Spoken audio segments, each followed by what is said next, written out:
Stand up comedian और YouTuber समय रैना रणवीर अलावादिया एक बार फिर चर्चा में है, फिर विवादों में है। इस बार मामला दिव्यांगों पर विवादित कमेंट करने का है। सुप्रीम कोर्ट में समय रैना, रणवीर अलावादिया, विपुल गोयल, बलराज, परमजीत सिंह खई, सोनाली ठक्कर और निशांत जगदीश तंवर पर 3 लाख रुपए फाइन लगाया है। इस बार क्या हुआ है, ये जानने से पहले पिछले साल के विवाद के बारे में जान लीजिए।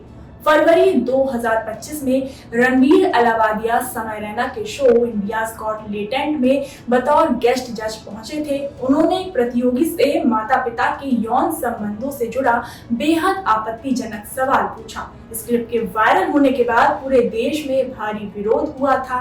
कई राज्यों में एफआईआर दर्ज हुई थी और समय रैना से पूछताछ भी हुई थी। बाद में शो के सभी एपिसोड यूट्यूब से हटाने पड़े।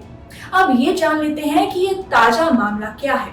रैना के शो पर स्पाइनल मस्कुलर एट्रोफी के इलाज के खर्च पर असंवेदनशील टिप्पणी करने और दिव्यांगों का मजाक उड़ाने का आरोप है। इस मामले में क्योर एसएमए इंडिया फाउंडेशन ने नवंबर 2025 में याचिका दायर की थी। इस पर सुनवाई करते हुए सुप्रीम कोर्ट ने कहा, लगता है कि रैना ने अदालत को गुमराह किया और हमारे आदेशों का खुलेआम उल्लंघन किया, इसलिए उन पर जुर्माना लगाते हैं जिसे 2 हफ्ते में जमा करना होगा। सुप्रीम कोर्ट ने ये भी कहा, हमें लगा कि अच्छे घर के लड़के हैं और अपने आप में सुधार लाएंगे, लेकिन ऐसा कुछ हुआ ही नहीं। हम जुर्माना लगाते हैं और अगर इसे नहीं भरा तो इसको बढ़ाकर 30 लाख कर देंगे।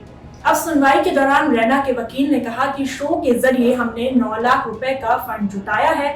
दिव्यांगों को भी बुलाया गया था, शो पर उनकी फोटो भी थी। अगर दिव्यांग संस्था की वकील अपराजिता के क्लाइंट तक हम नहीं पहुंच पाए तो ये दुर्भाग्यपूर्ण है।